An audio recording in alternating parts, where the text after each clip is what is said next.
الحمد لله وكفى والصلاة والسلام على عباده الذين اصطفى أما بعد فأعوذ بالله من الشيطان الرجيم بسم الله الرحمن الرحيم وإذ قال ربك للملائكة إني جاعل في الأرض خليفة قالوا وتجعل فيها من يفسد فيها ويسفك الدماء ونحن نسبح بحمدك ونقدس لك قال إني أعلم ما لا تعلمون صدق الله العظيم رب اشرح لي صدري ويسر لي أمري واحلل عقدة من لساني يفقهوا قولي۔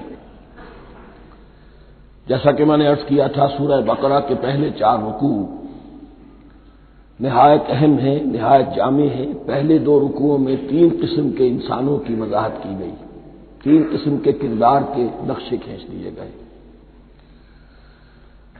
تیسرے رکوع میں قرآن مجید کی دعوت کا خلاصہ آ گیا، توحید فی العقیدہ، توحید فی العمل، یعنی عبادت اللہ کی، ایمان بالرسالت، قرآن مجید کو منزل من اللہ کلام ماننا۔ اس میں اگر شک ہے تو جو بھی چیلنج تھا، اگر واقعتاً تمہیں شک ہے، حقیقت میں شک نہیں ہے، لیکن جیسا کہ تم کہہ رہے ہو کہ تمہیں شک ہے تو کوشش کرو اس کے مقابلے کی ایک صورت بنانا ہو۔ پھر آخرت، جنت اور دوزخ، ان دونوں کا تذکرہ ہو گیا۔ پھر ایک خاص مسئلہ جو قرآن مجید کے اسلوب پر اعتراض کی شکل میں آیا کہ اس میں مچھر جیسی حقیر شے کا بھی تذکرہ ہے، اس کی حکمت بیان کر دی گئی کہ تشبیہ اور تمثیل میں ظاہر بات ہے کہ ممثل لہو اور ممثل بہی میں مناسبت چاہیے۔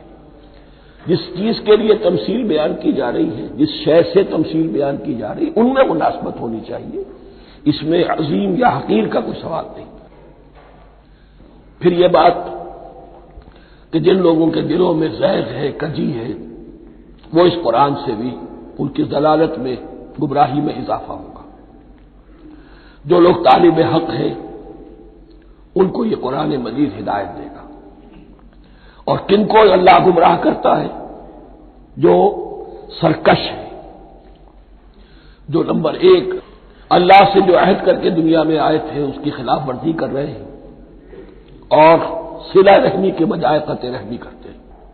اس کے بعد ایک بہت اہم فلسفیانہ بات آ گئی، اور اسی کے ضمن میں نے اصل میں یہ ساری بات دہرائی ہے۔ میں نے کہا تھا کہ یہ بات واضح ہوگی آگے جا کر سورہ غافر میں۔ پھر ذہن میں لائیے کہ جب یہ سورت نازل ہوئی ہے، سورہ غافر نازل ہو چکی تھی، لہذا یہاں اجمالی تذکرہ ہے، وہاں تفصیلی تذکرہ ہے۔ اہل جہنم کا قول نقل ہوا ہے، ربنا امتنا اثنتین واحییتنا اثنتین فاعترفنا بذنوبنا فهل الى خروج من سبیل۔ اے اللہ، تو نے 2 مرتبہ ہم پر موت وارد کی، 2 مرتبہ ہمیں زندہ کیا، اب ہم نے اپنے قصور تسلیم کر لیے، تو اب یہاں سے بھی کوئی اور مرحلہ ہے یا نہیں؟ یہاں سے نکلنے کا بھی کوئی راستہ ہے یا نہیں؟ اس سے حقیقت یہ واضح ہوئی، انسان کی تخلیق اول ہوئی عالم ارواح میں، صرف ارواح کی حیثیت سے، اور حدیث میں آتا ہے الارواح جنود مجندہ، لشکروں کی شکل، تمام انسان۔ ان سے عہد لیا گیا الست بربکم قالوا بلی، پھر سلا دیا گیا ارواح کو۔ یہ گویا کہ پہلی موت تھی جو ہم گزار آئے۔ پھر عالم خلق کا مرحلہ آیا۔ عالم خلق میں یہ تناسل کے ذریعے سے رحم مادر میں جب ایک جنین تیار ہوتا ہے تو ایک حدیث ہے حضرت عبداللہ ابن مسعود سے، 4 مہینے کا جب جنین ہو جاتا ہے تو اس کے بعد وہ روح لا کر اس میں پھونک دی جاتی ہے۔ یہ گویا کہ احیاء اولا ہو گیا، پہلی مرتبہ کا زندہ کیا جانا، پہلی موت کی نیند سے جگا دیا گیا۔ اے تازہ واردان بساط ہوائے دل، اب ہم اس دنیا میں اس جسد کے ساتھ زندہ ہوئے، اب پھر موت آئے گی، جسد یہی چلا جائے گا جہاں سے آیا تھا، روح جہاں سے آئی تھی وہاں واپس جائے گی۔ ثم یمیتکم ثم یحییکم ثم الیہ ترجعون، پھر تمہیں اللہ کی طرف لوٹا دیا جائے گا۔ یہ ہے بہت گہرا نقطہ فلسفہ دین کا۔ اس کے بعد مضمون شروع ہو رہا ہے خلافت کا، جس کا اجمالی جو ہے تذکرہ تیسرے رکوع کی آخری آیت میں آ گیا۔ هو الذی خلق لکم ما فی الارض جمیعا، زمین میں جو کچھ ہے اے انسانوں تمہارے لیے پیدا کیا گیا۔ اسی کے ساتھ جڑتا ہوا مضمون اب خلافت کا آ رہا ہے۔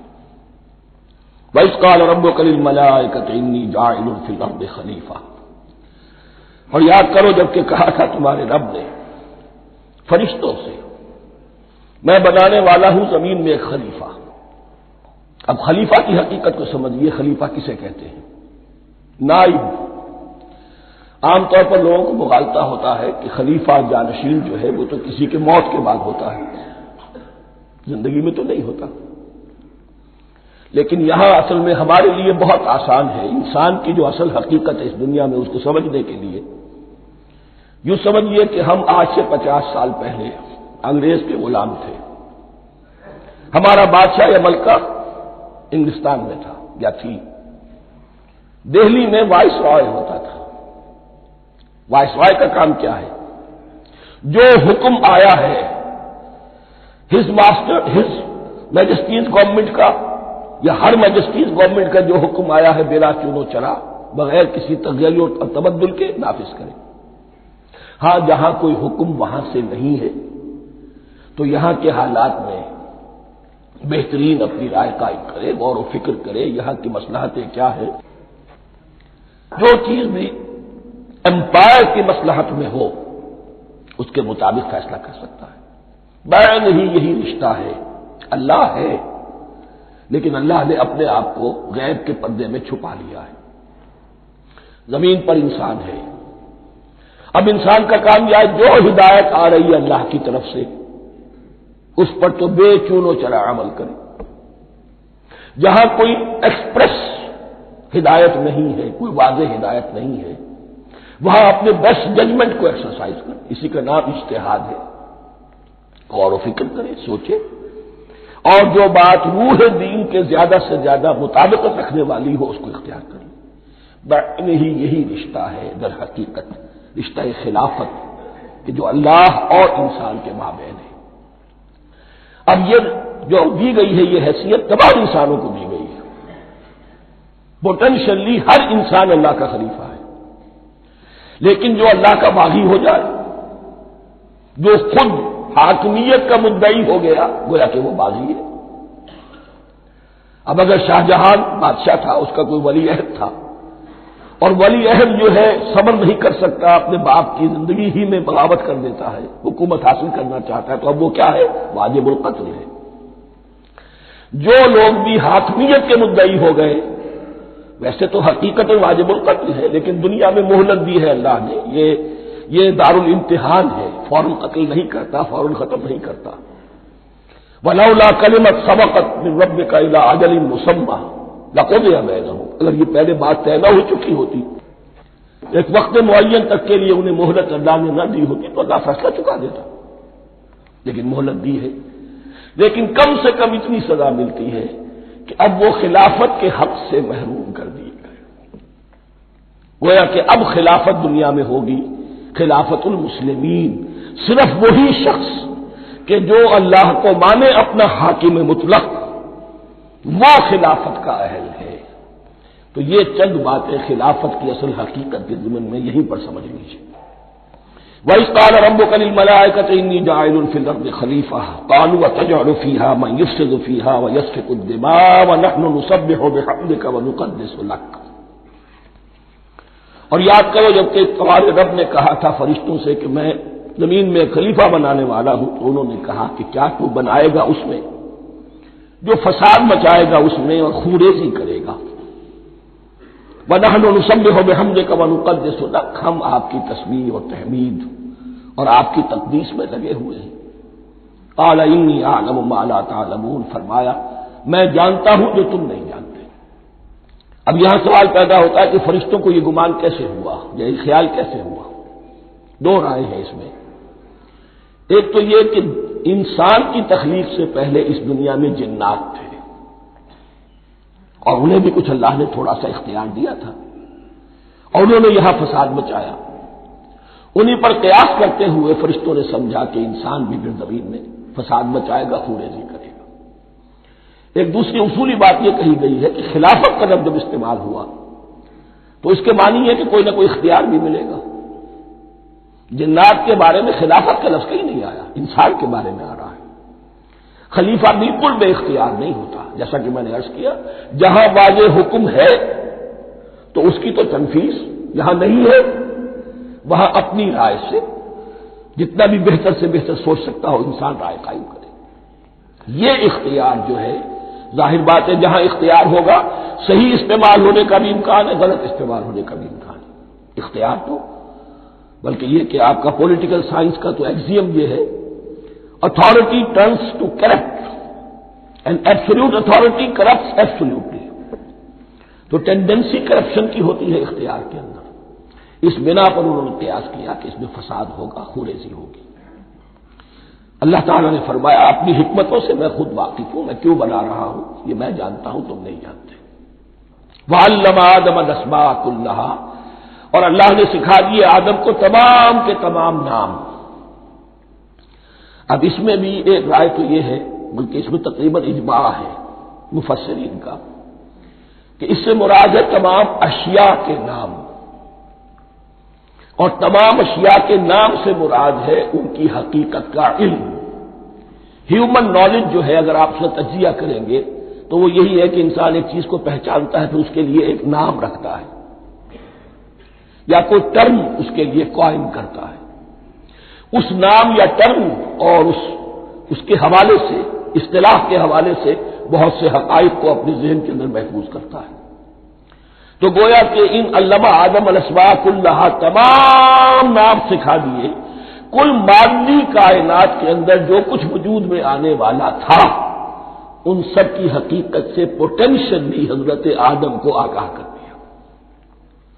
یہ پوٹینشل علم ہے، ہیومن نالج، جو ایکوائرڈ نالج ہے، جو انسان کو سم اور بسم اور اپنے اس دماغ کے کمپیوٹر کے ذریعے سے حاصل ہوتا ہے۔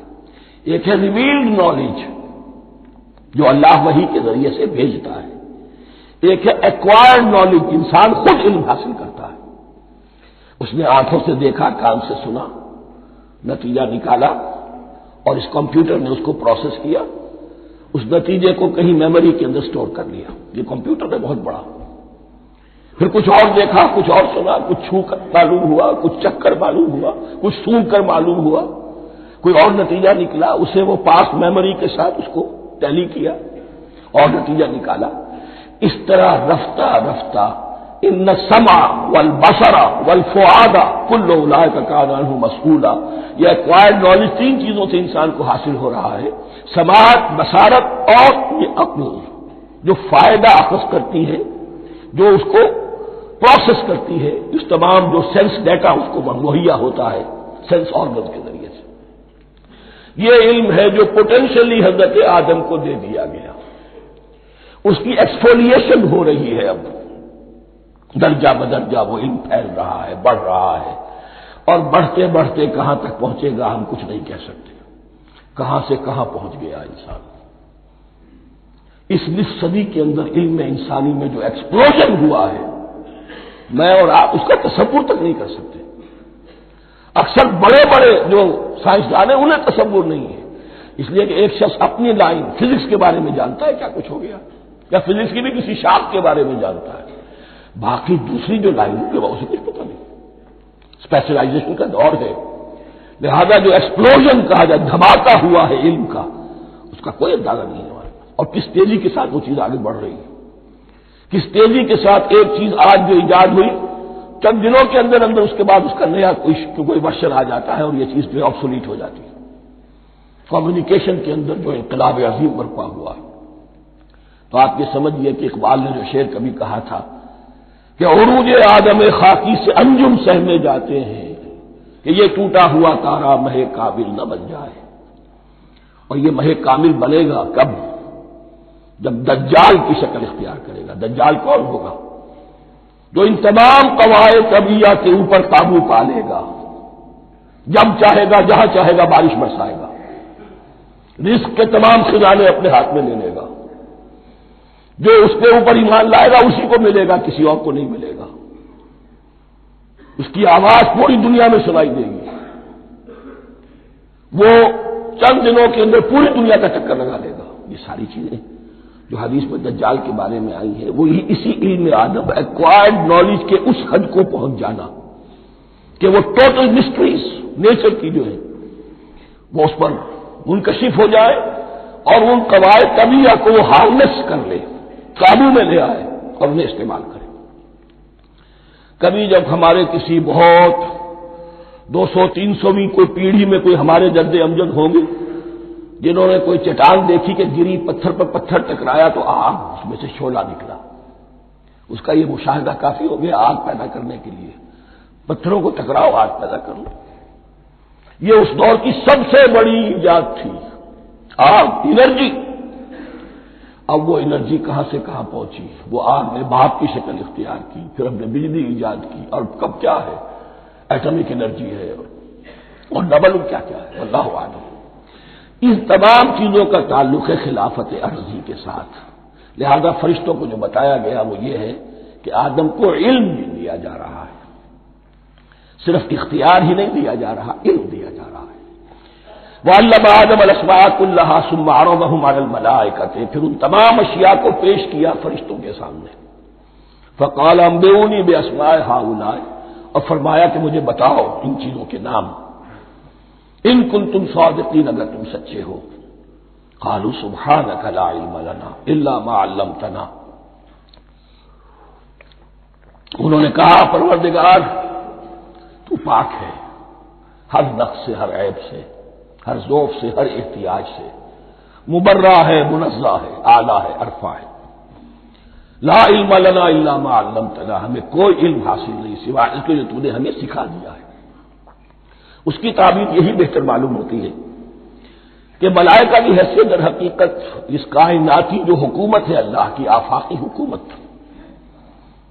اس کے کارندوں کی ہے، یہ اس کے سول سروینٹس ہیں، تو ہر ایک کو صرف اس کے شعبے کے متعلق علم دیا گیا ہے، علم جامع نہیں ہے، تمام چیزوں کا علم یہ معلوم کرنے کی استعداد ان کے پاس نہیں ہے۔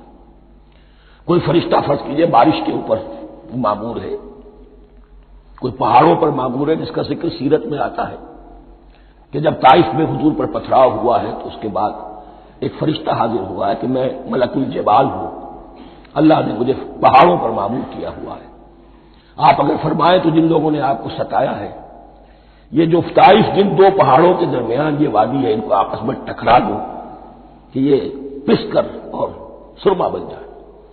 آپ نے فرمایا نہیں، کیا عجب، اللہ تعالیٰ ان کی اگلی نسلوں کو ہدایت دے دے۔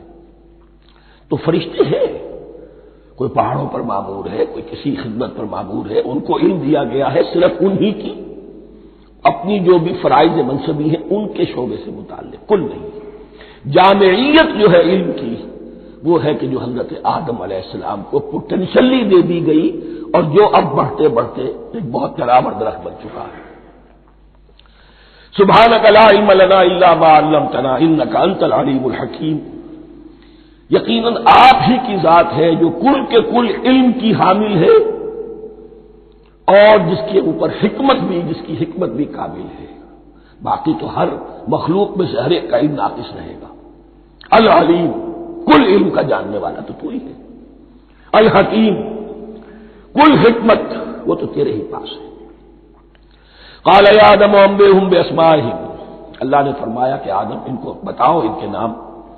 فلما انباہم باسمائہم، تو جب انہوں نے بتا دیے ان کو فرشتوں کو ان کے نام، قال علم اقل لکم انی اعلم غیب السماوات والارض، تو اللہ نے فرمایا کہ میں نے کہا نہیں تھا کہ میں جانتا ہوں آسمانوں اور زمین کی تمام غائب چیزوں کو جو تمہاری نگاہوں سے بھی اوجھل ہے، غیب، میں ہر شے کا جاننے والا ہوں۔ وَأَعْلَمُ مَا تُبْدُونَ وَمَا كُنتُمْ تَكْتُمُونَ، اور میں جانتا ہوں جو کچھ تم ظاہر کر رہے تھے اور جو کچھ تم چھپا رہے تھے۔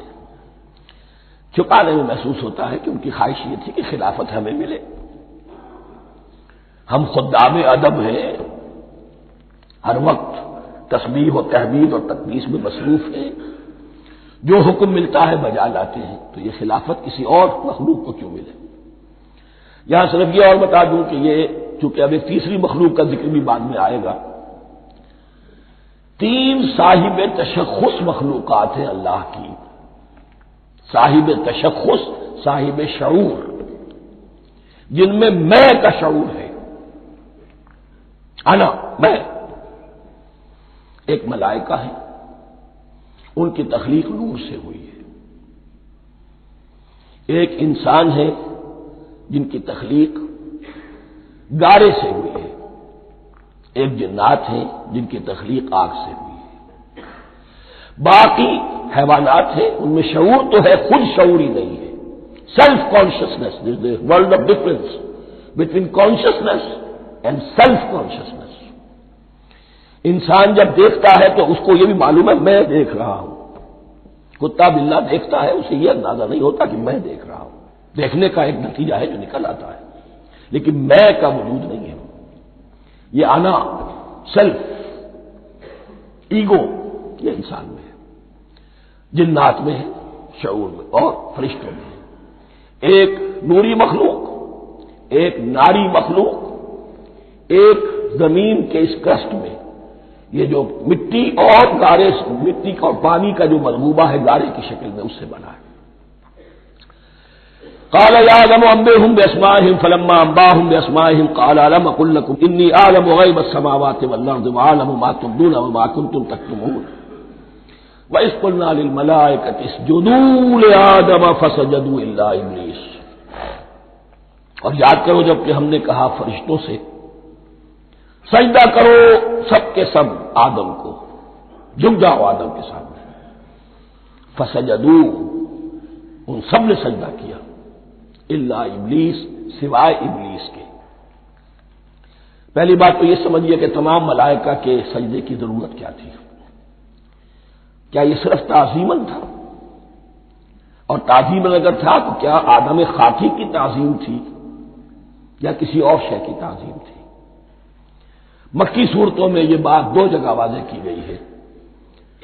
فَإِذَا سَوَّيْتُهُ وَنَفَخْتُ فِيهِ مِن رُوحِي فَقَعُوا لَهُ سَاجِدِينَ، جب میں اس آدم کی تخلیق مکمل کر لوں اور اس میں اپنی روح میں سے پھونک دوں تب گر پڑنا اس کے سامنے سجدے میں۔ تعظیم اگر ہے تو آدم خاکی کی نہیں ہے، اس کے اندر جو ڈیوائن ایلیمنٹ ہے، جو ڈیوائن سپارک ہے، جو روح ربانی ہے، میری روح، اس کی ہے۔ اور نمبر 2، اس کی حکمت کیا ہے، علت کیا ہے، غرض و غائب کیا ہے؟ جیسا کہ میں نے عرض کیا، اس کائنات کی اس حکومت کے کارندے تو وہ ہیں۔ خلیفہ بنایا جا رہا انسان کو، جب تک یہ ساری سول سروس اس کے تابع نہ ہو خلافت کیسے کرے گا؟ دیکھیے میں جانا چاہتا ہوں، چوری کرنے کے لیے جانا چاہتا ہوں، راستے میں کتنے فیکٹرز ہوں گے، کتنے فزیکل فینومینا ہوں گے، میں چلنا چاہتا ہوں، میں زمین کو دھکیلتا ہوں، زمین مجھے دھکیلتی ہے، زمین مجھے نہ دھکیلے تو میں کیسے چلوں گا؟ یہ پوری کائنات جو ہے، یہ جب ہم کوئی ارادہ کرتے ہیں اور کوئی فیل کرتے ہیں تو اس فیل کے پورے ہونے میں، اس کے ظہور میں نہ معلوم کون کون سے ایلیمنٹس ہیں، کون کون سی فورسز آف دی نیچر ہیں جو ہمارے ساتھ موافقت کرتی ہے تو ہم وہ کام کر سکتے ہیں۔ اور ان سب پر فرشتے مامور ہیں، ہر ایک کی اپنی ڈومین ہے۔ اگر وہ تابع نہ ہو تو خلافت کی کوئی معنی نہیں۔ خلافت دی گئی ہے، یہ ادھر جانا چاہتا ہے جانے دو، یہ نماز کے لیے مسجد میں جانا چاہتا ہے جانے دو، یہ چوری کے لیے نکلا ہے نکلنے دو، اس لیے کہ اس کو جو اختیار دیا گیا ہے، اس کے اختیار کے استعمال میں یہ تمام جو قوتیں ہیں وہ اس کے ساتھ موافقت کرتی ہیں، تب اس کا کوئی ارادہ، وہ اچھا ہو یا برا، وہ پایہ تکمیل کو پہنچ سکتا ہے۔ یہ گویا کہ سبارڈینیشن اس کے لیے سمبل کہ تمام فرشتوں کو جھکا دیا گیا۔ البتہ اس آیت میں ایک مغالطہ پیدا ہوتا ہے، الا ابلیس، سوائے ابلیس کے۔ مغالطہ یہ پیدا ہوتا ہے کہ شاید وہ بھی فرشتہ تھا، اس لیے کہ حکم تو فرشتوں کو دیا گیا تھا۔ پھر نوٹ کیجئے، اس سے پہلے، بہت پہلے سورہ کہف نازل ہو چکی ہے، اور سورہ کہف میں فرما دیا گیا ہے کان من الجن ففسق عن امر ربی، وہ جن تھا، پس اس نے سرکشی کی اپنے رب کے حکم سے. فرشتے کی شان یہ نہیں ہے، وہ اللہ کے کسی حکم کی سرتابی نہیں کرتا. لا یعصون اللہ ما امرہم ویفعلون ما یؤمرون، وہ اللہ کے کسی حکم کی نافرمانی نہیں کرتے اور جو حکم ملتا ہے بجا لاتے.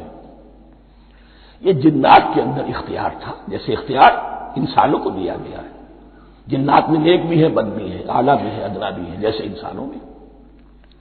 لیکن یہ عزازیل جو جن تھا، علم اور عبادت دونوں کے اعتبار سے بہت بلند ہو گیا تھا، اور یہ فرشتوں کا یوں سمجھیے کہ ہم نشین، فرشتوں کے ساتھ اس طور سے شامل. جیسے بہت سے انسان بھی اگر اپنی بندگی میں، زہد میں، عبادت میں، نیکی میں ترقی کرے تو ان کا ملائے اعلیٰ کے ساتھ، عالم ارواح کے ساتھ، عالم ملائکہ کے ساتھ ایک رابطہ قائم ہوتا ہے.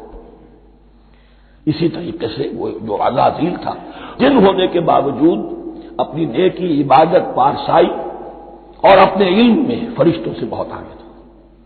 اس لیے معلم الملکوت کی شکل اختیار کر چکا تھا.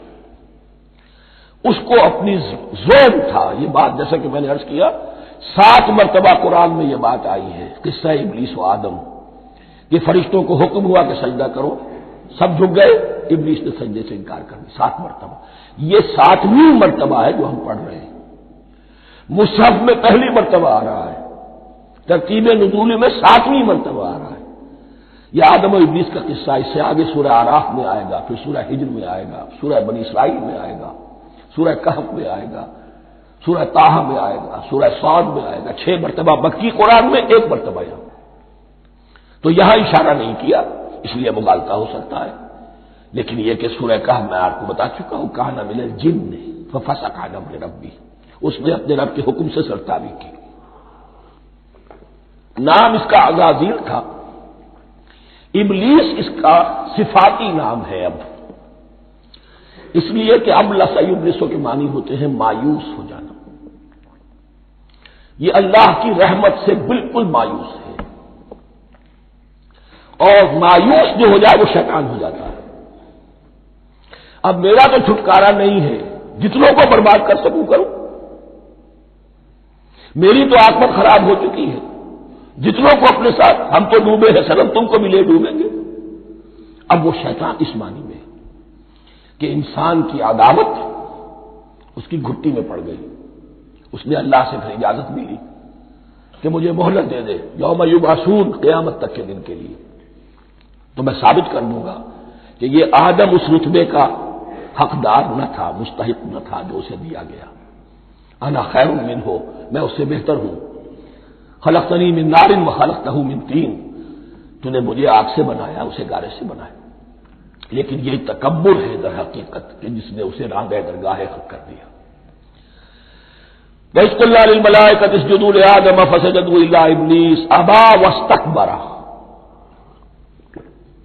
ابا، اس نے انکار کیا، واستکبر، اور تکبر کیا، استکبار کیا.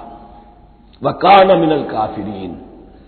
کانا عربی زبان میں 2 طرح کا ہوتا ہے، تامہ، ناقصہ. ایک معنی یہ ہو سکتے ہیں کہ ہو گیا، اب اپنے اس استکبار اور انکار کی وجہ سے کانا من الکافرین، وہ کافروں میں سے ہو گیا. ایک کانا تامہ ہوتا تھا ہی کافروں میں سے، یعنی اس کے اندر سرکشی چھپی ہوئی تھی، اب ظاہر ہو گئی. یہ معاملہ ہوتا ہے، کسی شخص کی بدنیتی اس کے اوپر پردے پڑے رہتے ہیں نیکی کے، زہد کے، کسی خاص وقت میں آ کر وہ ننگا ہو جاتا ہے، اور جو اس کے اندر تھا اصل، اس کی حقیقت، وہ سامنے آ جاتی ہے. اس کا امکان ہے. تو دونوں معنی اس کے ہو سکتے ہیں. وَقُلْنَا يَا آدَمُ اسْكُنْ أَنْتَ وَزَوْجُكَ الْجَنَّةَ، اور ہم نے کہا کہ اے آدم رہو تم اور تمہاری بیوی جنت میں. اب یہ جنت کون سی ہے؟ اکثر حضرات کے نام کر کے نزدیک یہ جنت کہیں آسمان ہی میں تھی، آسمان ہی میں حضرت آدم کی تخلیق ہوئی. البتہ یہ سب مانتے ہیں کہ ایک وہ جنت الفردوس جو ہے جس میں جانے کے بعد پھر واپس نکلنے کا کوئی امکان نہیں، یہ وہ جنت نہیں ہے جس میں کہ آخرت میں لوگوں کو جا کر داخل ہونا ہے. اس میں داخل ہونے والے کے نکلنے کا کوئی امکان نہیں. ایک رائے یہ بھی ہے، میرا رجحان اس رائے کی طرف ہے، تخلیق آدم اسی زمین پر ہوئی ہے. وہ جن مراحل سے گزری ہے تقریر وہ ایک علیحدہ مسئلہ ہے۔ بایولوجی اور وحی دونوں اس پر متفق ہیں کہ مٹی سے کرسٹ آف دی ارتھ سے انسان بنا ہے، اس پر اتفاق ہے قرآن کا بھی اور بایولوجی کا بھی، جدید علم الحیوانات کا بھی، علم الحیات کا۔ سٹیجز کیا ہیں اس میں اختلاف ہو سکتا ہے، اس کو چھوڑ دیجیے، وہ اس وقت کا بحث نہیں۔ یہی کسی اونچے مقام پر کوئی سرسبز و شاداب علاقہ تھا جہاں حضرت آدم کو رکھا گیا، جہاں ہر طرح کے میوے تھے، ہر شے لا تظمأ فیہا ولا تضحیٰ، نہ اس میں بھوک لگے گی نہ دھوپ تمہیں ستائے گی، ہر طرح کی چیز تمہیں فراہم ہے۔ وہاں رکھے گئے ہیں صرف ایک ڈیمانسٹریشن کے لیے کہ انہیں نظر آ جائے کہ شیطان میرا دشمن ہے، وہ مجھے ورغلائے گا، طرح طرح سے میرے اندر وسوسہ اندازی کرے گا، میرے اور میری اولاد کے، صرف ایک ڈیمانسٹریشن۔ اس کی مثال یوں سمجھیے کہ سلیکشن تو ہو گیا، CSP گریڈ میں کوئی شخص آ گیا ہے، لیکن اب وہ سول سروس اکیڈمی میں رکھا جا رہا ہے۔ تو یہ کوئی اکیڈمی ہو سکتا ہے اسی زمین پر، وہ صرف بتانا یہ تھا کہ تمہیں معلوم ہو جائے کہ یہ شیطان تمہارا دشمن ہے۔ اس لیے کہ اس میں جو ایک لفظ حبوط کا آ رہا ہے، وہ حبوط صرف ایک ہی معنی میں نہیں ہوتا، دوسری معنی میں بھی ہے۔ واللہ عالم، یہ چیزیں پھر متشابہات میں رہیں گی، اس لیے ان کے بارے میں کوئی ایک رائے دوسری رائے، اس کے لیے ذہن سے عقل سے بات کر کے ایک یا دوسری رائے اختیار کر سکتے ہیں۔ وَقُلْنَا يَا آدَمُ اسْكُنْ أَنْتَ وَزَوْجُكَ الْجَنَّةَ، اور ہم نے کہا کہ رہو اے آدم تم بھی اور تمہاری بیوی بھی باغ میں، اس باغ میں، الجنہ اس باغ میں، گویا کہ اشارہ کیا جا رہا ہے۔ وَكُلَا مِنْهَا رَغَدًا حَيْثُ شِئْتُمْ، اور کھاؤ اس میں سے با فراغت جہاں سے چاہو، ہر طرح کا پھل ہے کھاؤ۔ وَلَا تَقْرَبَا هَٰذِهِ الشَّجَرَةَ، یہاں پہ اس درخت کا نام نہیں دیا گیا، اشارہ اس درخت کے قریب مت جانا۔ فَتَكُونَا مِنَ الظَّالِمِينَ، تو تم ظالموں میں سے ہو جاؤ گے، تم حد سے گزرنے والوں میں سے ہو جاؤ گے۔ اب اس کی بھی حکمت سمجھیے کہ چونکہ ڈیمانسٹریشن کرانی ہے کہ تمہیں کسی چیز سے، 1000 چیزیں مباح ہیں دنیا میں، چند چیزیں پینے کی حرام ہیں۔ اب تم اگر ان 1000 مباح چیزوں کو چھوڑ کر حرام چیز کو پیتے ہو تو یہ تمہارا اختیار ہوا، جبکہ اللہ تعالیٰ نے مباحات کا دائرہ بہت وسیع رکھا ہے۔ جس سے چاہو چند رشتے ہیں جو بیان کر دیے گئے، یہ حرام ہے، محرمات ہے، ابدیہ ہے، ان سے تو شادی نہیں ہو سکتی۔ باقی کسی مسلمان عورت سے دنیا کے کسی کونے میں وہ شادی کر سکتے، کروڑوں کے آپشنز آپ کے لیے خالی کھلے ہیں، لیکن پھر بھی انسان شادی نہ کرے، زنا کرے، یہ گویا کہ اس کی اپنی خباثت نفس ہے۔ ایک نہیں، دو دو، تین تین، چار چار تک شادی کرو، اجازت ہے تمہیں۔ تو اس اعتبار سے مباحات، اب یہ پورا باغ تمہارے لیے مباح ہے، بس ایک درخت ہے اس کے پاس نہ جانا، اور درخت کا نام لینے کی کوئی ضرورت نہیں، تو آزمائش تھی نا، صرف ایک آزمائش اور اس کی ڈیمانسٹریشن۔ فَأَزَلَّهُمَا الشَّيْطَانُ عَنْهَا، تو پھسلا دیا ان دونوں کو شیطان نے اس درخت کے بارے میں۔ اب وہ کس کس طریقے سے پھسلایا، یہ بھی جیسا کہ میں نے عرض کیا 6 مرتبہ چونکہ یہ قصہ آ چکا ہے، اس کی آپ کو سورہ طٰہٰ میں تفصیل ملے گی، کس کس طریقے سے پھسلایا اور اس بات کے لیے تیار کیا۔ فَأَخْرَجَهُمَا مِمَّا كَانَا فِيهِ، تو نکلوا دیا ان دونوں کو اس کیفیت میں سے جس میں کہ وہ تھے، وہ کیفیت کہ نہ کوئی مشقت ہے نہ کوئی محنت ہے، اور انسان کو ہر طرح کا اچھے سے اچھا پھل مل رہا ہے، تمام ضروریات فراہم ہیں، اور خاص کوئی حلہ جنت ہے جس کا کہ لباس بھی عطا کیا گیا ہے۔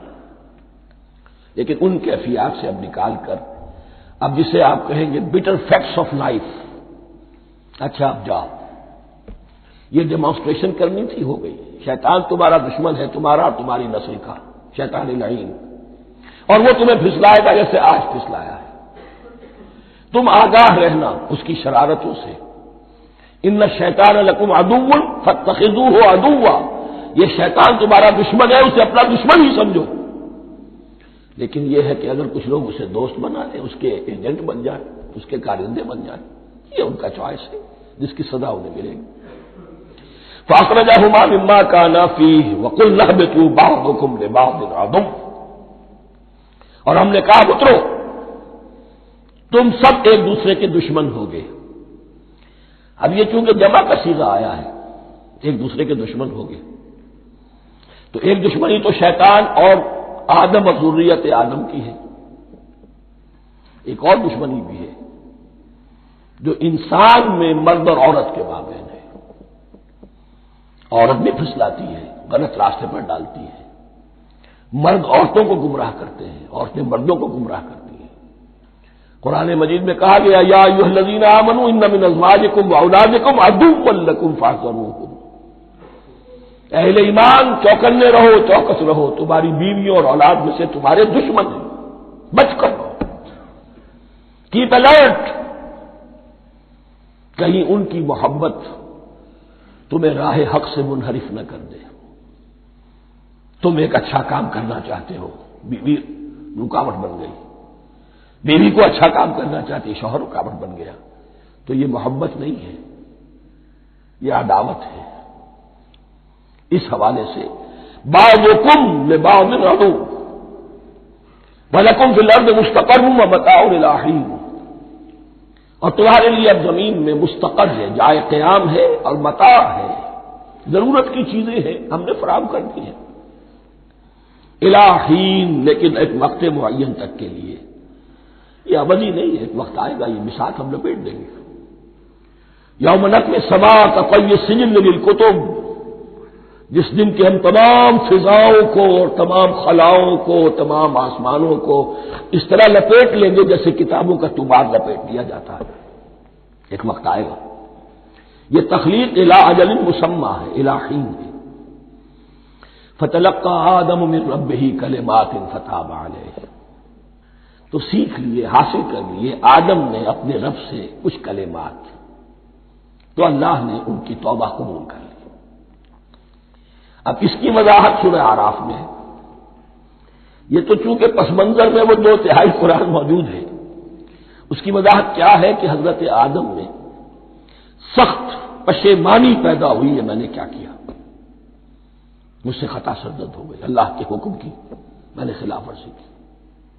لیکن ان کے پاس الفاظ نہیں تھے کن الفاظ میں اللہ سے استغفار کریں، کن الفاظ میں اللہ سے معافی چاہے. اللہ کی رحمت یہ ہوئی کہ اللہ نے الفاظ میں خود تلقین فرما دی. یہ اللہ کی شان رحیمی ہے. اصل شے جو ہے وہ انسان کے اندر گناہ پر ندامت کا پیدا ہو جانا ہے.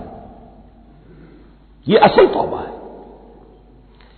علامہ اقبال نے جو بڑی اپنی آغاز ان فوانش شباب میں جو اشعار کہے تھے، ان میں سے ایک شعر کو سن کر پھڑک اٹھے تھے اس وقت کے اساتذہ بھی. موتی سمجھ کے شان کریمی نے چن لیے، قطرے جو تھے میرے عرق انفعال کے. انفعال کہتے ہیں شرمندگی کو. شرمندگی سے میری پیشانی پر جو پسینے کے قطرے نمودار ہو گئے، میرے پروردگار کو وہ اتنے عزیز ہوئے، اس نے انہیں موتی کی طرف چن لیا. موتی سمجھ کے شان کریمی نے چن لیے، قطرے جو تھے میرے عرق انفعال کے. تو فتلقى آدم من ربه کلمات، ان پر پچھتاوا ہوا، ندامت ہوئی. اللہ نے انہیں الفاظ، وہ الفاظ کیا تھے؟ وہ سورہ اعراف میں ہیں. ربنا ظلمنا انفسنا وان لم تغفر لنا وترحمنا لنكونن من الخاسرین. اے اللہ، ہم نے اپنی جانوں پر ظلم کیا ہے، اور اگر تو نے ہمیں بخش نہ دیا اور رحم نہ فرمایا تو ہم تو خسارہ والوں میں ہو جائیں گے، تباہ ہو جائیں گے، برباد ہو جائیں گے. یہی پر فوری تقابل موجود ہے.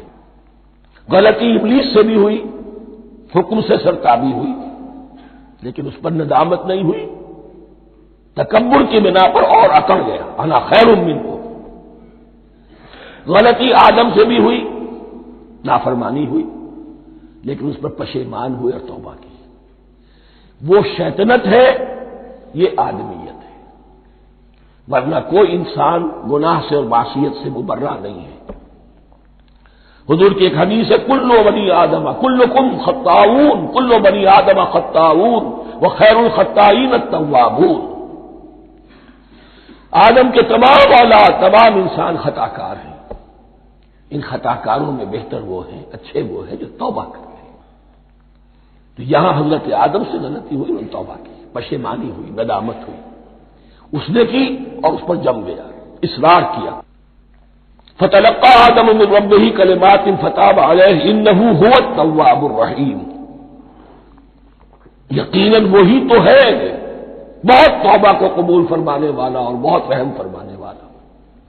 یہ نوٹ کیجئے گا توبہ کا لفظ دونوں طرف سے آتا ہے. بندہ بھی تواب وخیر الخطائین التوابون. تواب بندے بھی ہو گئے، تواب اللہ بھی ہے. اس کی اصل حقیقت کیا ہے؟ بندے نے خطا کی اور دور ہو گیا اللہ سے. اللہ نے اپنی رحمت کی نگاہ اس سے پھیر لی. بندے نے توبہ کی، اللہ پھر اپنی رحمت کے ساتھ اس کی طرف متوجہ ہو گیا. توبہ کے معنی پلٹنا. بندہ معصیت سے توبہ کر کے اپنی اصلاح کی طرف، بندگی کی طرف، اطاعت کی طرف پلٹ آیا. اللہ نے جو اپنی نظر رحمت پھیر لی تھی، اللہ نے پھر وہی اپنی شان غفاری اور رحیمی کے ساتھ بندے کی طرف توجہ فرما لی. جس کے لیے حدیث میں الفاظ آتے ہیں، تم اگر میری طرف بالش بھراؤ گے میں ہاتھ بھراؤں گا، تم اگر چل کر آؤ گے میں دوڑ کر آؤں گا. ہم تو مائل بکرم ہے کوئی سائل ہی نہیں، راہ دکھلائیں کسے رہنم منزل ہی نہیں. وہ تو تواب ہے. بس فرق یہ ہے کہ تابا بندے کے لیے ہوگا تو الہ ہوگا، تابا الہ، انی تم تو الیک. اور جب اللہ کی طرف سے ہوگا تابا علیہ، وہ اعلیٰ ہوگا، اس پر توبہ کی. یعنی اللہ کی بلند شان ہے تو انسان توبہ کرتا ہے تو اس کی طرف توبہ کرتا ہے. اللہ کی شان کیا ہے؟ وہ توبہ کرتا ہے تو بندے پر اعلیٰ. فتاب علیہ انہ هو التواب الرحیم. قلنا اهبطوا منها جميعا. ہم نے کہہ دیا اتر جاؤ اس سے تم سب کے سب. فَإِمَّا يَأْتِيَنَّكُم مِّنِّي هُدًى. اب یہاں لفظ آیا اہبطوا، یہاں بھی پہلے بھی آیا ہے. جو حضرات یہ سمجھتے ہیں کہ تخلیق آدم آسمانوں پر ہوئی ہے اور جنت بھی وہ آسمان میں ہے جہاں رکھے گئے تھے، آزمائشی یا ٹریننگ یا ڈیمانسٹریشن والی جنت، وہ یہاں حبوط کا ترجمہ کریں گے کہ آسمان سے زمین پر اترنے کا حکم دیا گیا. جو لوگ سمجھتے ہیں یہی کسی بلند مقام پر تھے، وہ کہتے ہیں کہ نیچے اترو، کسی بڑی اونچی سطح مرتفع پر اگر کوئی جگہ تھی تو اب نیچے اترو اور جاؤ، اب تمہیں زمین میں ہل چلانا پڑے گا اب روٹی حاصل کرنے کے لیے. یہ جو نعمتوں کے دسترخوان یہاں بچھے ہوئے تھے یہ اب تمہارے لیے نہیں ہے.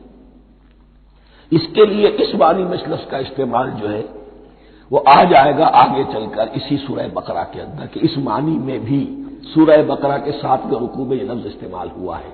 تو امکان اس کا بھی ہے. بس اس سے آگے ادھر یا ادھر کی زیادہ بحث کرنے کا یہ موقع دورہ ترجمہ قرآن میں نہیں ہے. قُلْ اهْبِطُوا مِنْهَا جَمِيعًا فَإِمَّا يَأْتِيَنَّكُم مِّنِّي هُدًى فَمَن تَبِعَ هُدَايَ فَلَا خَوْفٌ عَلَيْهِمْ وَلَا هُمْ يَحْزَنُونَ. تو جب بھی آئے گی تمہارے پاس میری جانب سے کوئی ہدایت، تو جو کوئی میری ہدایت کی پیروی کرے گا اس کے لیے نہ خوف ہوگا اور نہ وہ حزن سے دوچار ہوگا. یہ ہے علم انسانی کا دوسرا گوشہ، ریویلڈ نالج. اس چوتھے رکوع کی جو حسن ہے اسے دیکھیے. شروع میں ایکوائرڈ نالج کا ذکر ہے جو پوٹینشلی حضرت آدم کی ذات میں رکھ دیا گیا اور جو انسان نے پھر اپنی محنت سے ان السمع والبصر والفؤاد اس کے ذریعے سے آگے بڑھایا. یہ علم ہے چل رہا ہے. آج مغربی اقوام ہم سے بہت آگے ہیں. کبھی ایک زمانے میں مسلمان آگے نکل گئے تھے، لیکن ظاہر بات ہے کہ اس دنیا میں عروج تو انہی کو ہوگا جو ان چیزوں میں سب سے زیادہ جس کی آگہی حاصل ہوگی. البتہ ایک علم وہ ہے جو آسمان سے نازل ہوتا ہے، یہ گیون ہے، ریویلڈ نالج ہے، یہ وحی ہے. فَإِمَّا يَأْتِيَنَّكُم مِّنِّي هُدًى. تمہارے مقام خلافت کا تقاضا یہ ہے جو احکام ہمارے آئے، جو ہدایات ہم بھیجیں ان کو تو پوری طریقے سے اس کی پیروی کرو. فَمَن تَبِعَ هُدَايَ. تو جو کوئی بھی میری ہدایت کی پیروی کرے گا فَلَا خَوْفٌ عَلَيْهِمْ وَلَا هُمْ يَحْزَنُونَ. وَالَّذِينَ كَفَرُوا. اور جو ناشکری کریں گے، کفر کریں گے، انکار کریں گے، وَكَذَّبُوا بِآيَاتِنَا. اور ہماری آیات کو جھٹلائیں گے، فَأُولَٰئِكَ أَصْحَابُ النَّارِ هُمْ فِيهَا خَالِدُونَ. تو وہ جہنمی ہوں گے، آگ والے ہوں گے، اس میں ہمیشہ ہمیشہ رہیں گے۔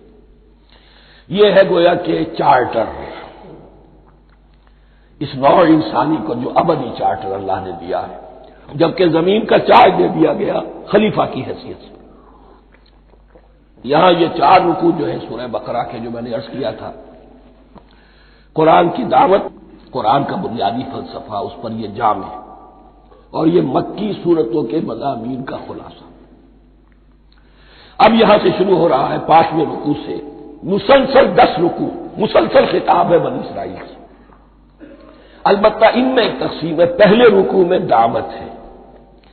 دعوت جب ہوتی ہے تو آمادہ کرنا، تشویق، ترغیب، دلجوئی، نرمی، یہ دعوت کے اجزاء لا ينفک ہیں، اس کے بغیر دعوت مؤثر نہیں ہوتی۔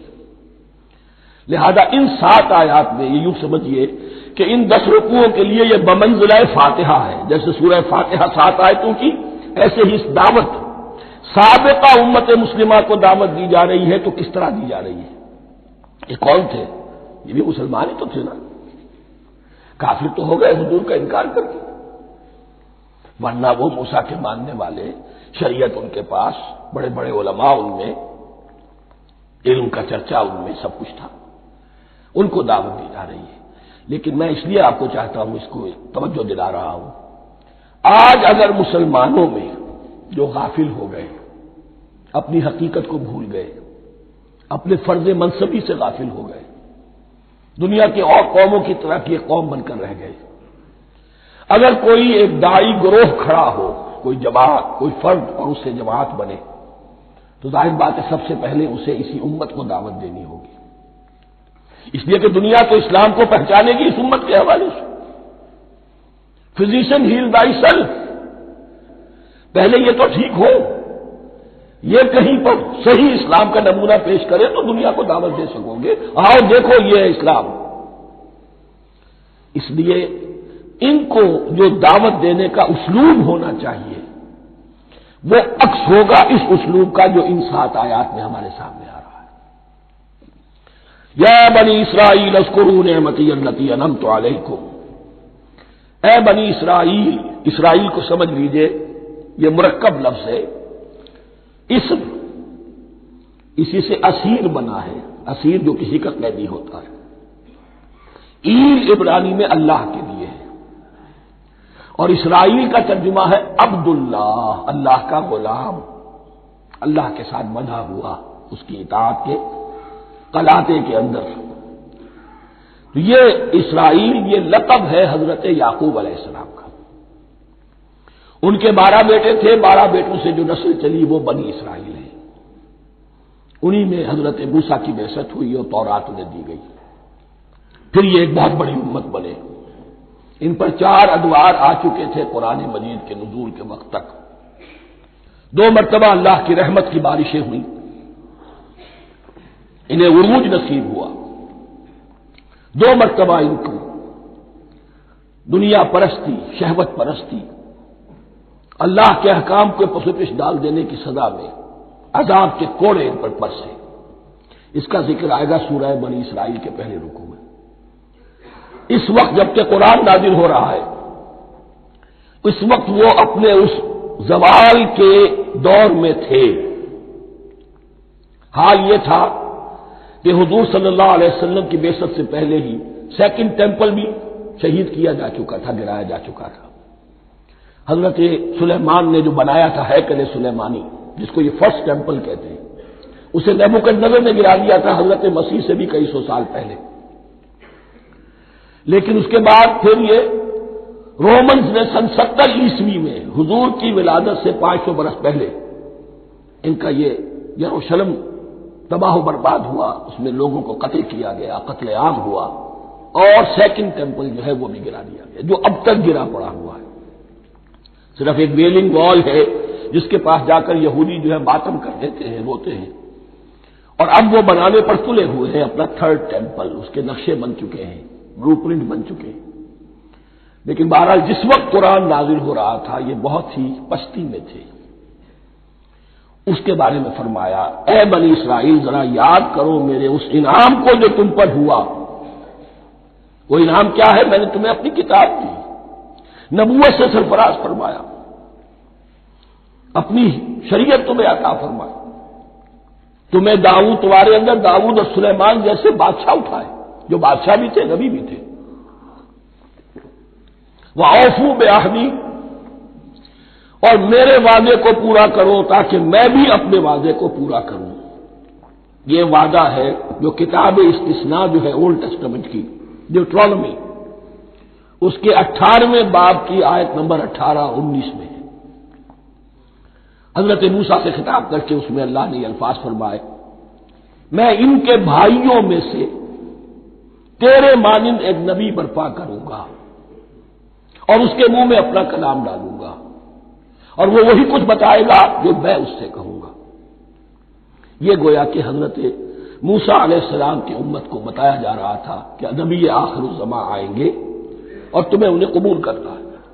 قرآن مجید میں اس کا بڑا تفصیلی ذکر سورہ اعراف میں آئے گا انشاءاللہ، لیکن یہاں فرمایا اوفوا بعہدی اوف بعہدکم، تم میرا عہد پیرا پورا کرو، میرے اس نبی کو تسلیم کرو، اس پر ایمان لاؤ، اس پر کی صدا پر لبیک کہو، تو میں تمہیں میرے انعام و اکرام اور بڑھتے چلے جائیں گے۔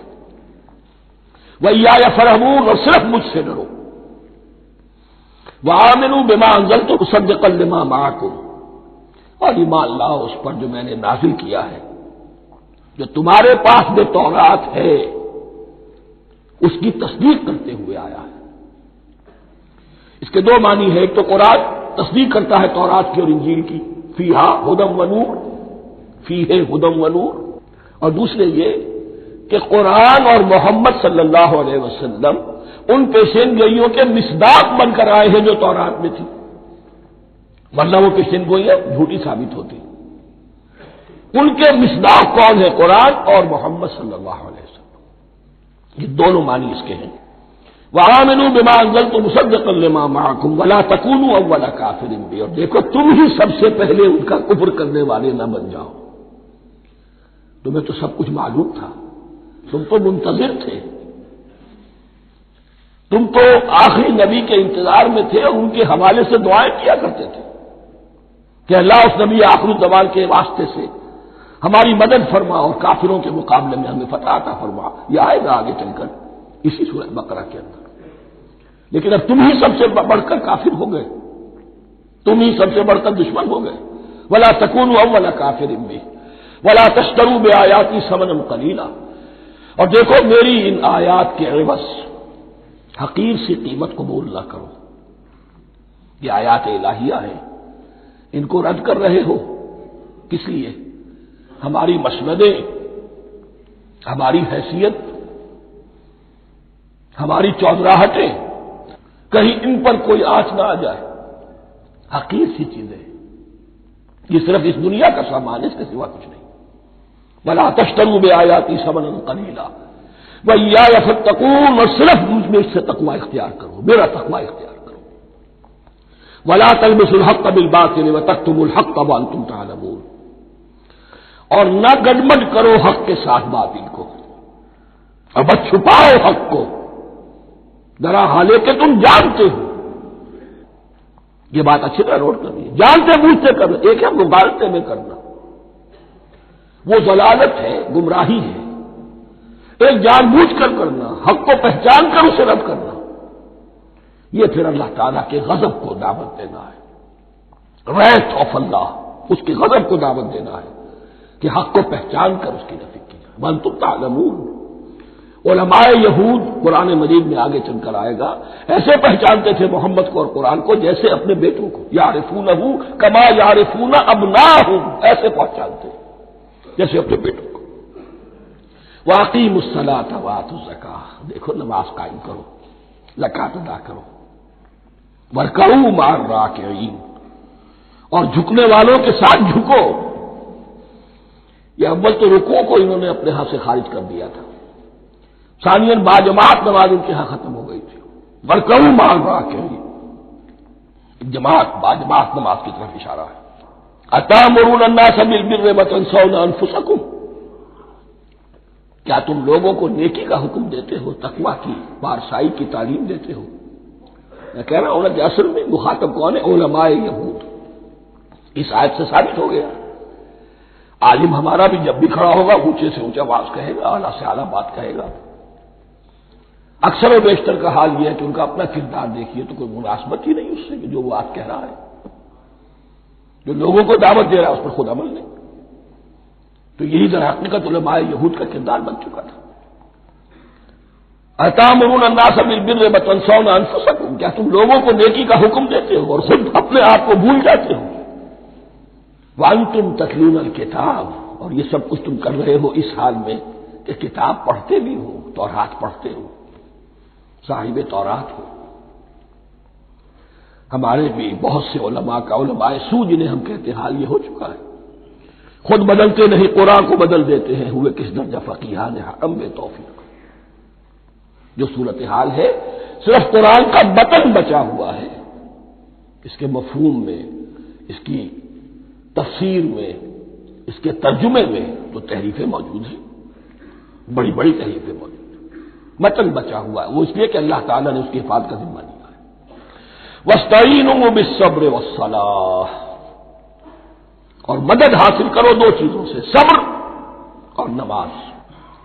یہ صبر کا لفظ یہاں پر بہت قیمتی ہے، بہت بامانی ہے۔ علماء سو کیوں وجود میں آتے ہیں؟ جب وہ دنیا کے کتے بن جائیں گے تو دین کو بدنام کرنے والے ہوں گے۔ بظاہر دینی مناسب ہیں لیکن اصل میں ان کے پردے میں دنیا داری کی جا رہی ہے، صبر نہیں، بس صبر کے ساتھ اور نماز کے ساتھ، اس لیے کہ آپ صحیح راستے پر آئیں گے۔ اگر کوئی عالم دین لوگوں پر تنقید کرے گا، لولا ینہاہم الربانیون والاحبار، کیوں نہیں روکتے ان کے علماء اور ان کے اولیاء اور صوفیاء ان کو حرام کھانے سے اور جھوٹ بولنے سے؟ اگر کوئی شخص روکے گا اس کو پھر نذرانے تو نہیں ملیں گی، اس کی خدمتیں تو نہیں ہوگی۔ اگر تو دنیا میں صبر اختیار کرنا ہے تب تو آپ حق بات کہہ سکتے ہیں، اور اگر دنیاوی ایمبیشنز ہیں تو پھر آپ کو کہیں نہ کہیں کمپرومائز کرنا پڑے گا۔ وَاسْتَعِینُوا بِالصَّبْرِ وَالصَّلَاةِ، صبر اور نماز۔ وَإِنَّهَا لَكَبِیرَةٌ، اور یقیناً یہ بہت بھاری شے ہے، بہت بھاری شے ہے۔ عام طور پر خیال یہ ہے کہ انہا کی ضمیر صرف صلاۃ کی طرف جاتی ہے، نماز بہت بھاری ہے۔ ایک رائے یہ ہے کہ نہیں، یہ پورے طرز عمل کی طرف جا رہی ہے، یہ طرز عمل کہ خود صبر کرو، اس دنیا میں صبر کرو، دنیا اور دنیا کے متعلقات میں کم سے کم پر قانع ہو جاؤ، اور حق کا بول بالا کرنے کے لیے میدان میں آ جاؤ، یہ طرز عمل۔ اور اس میں پھر نماز، الصلاۃ و عماد الدین۔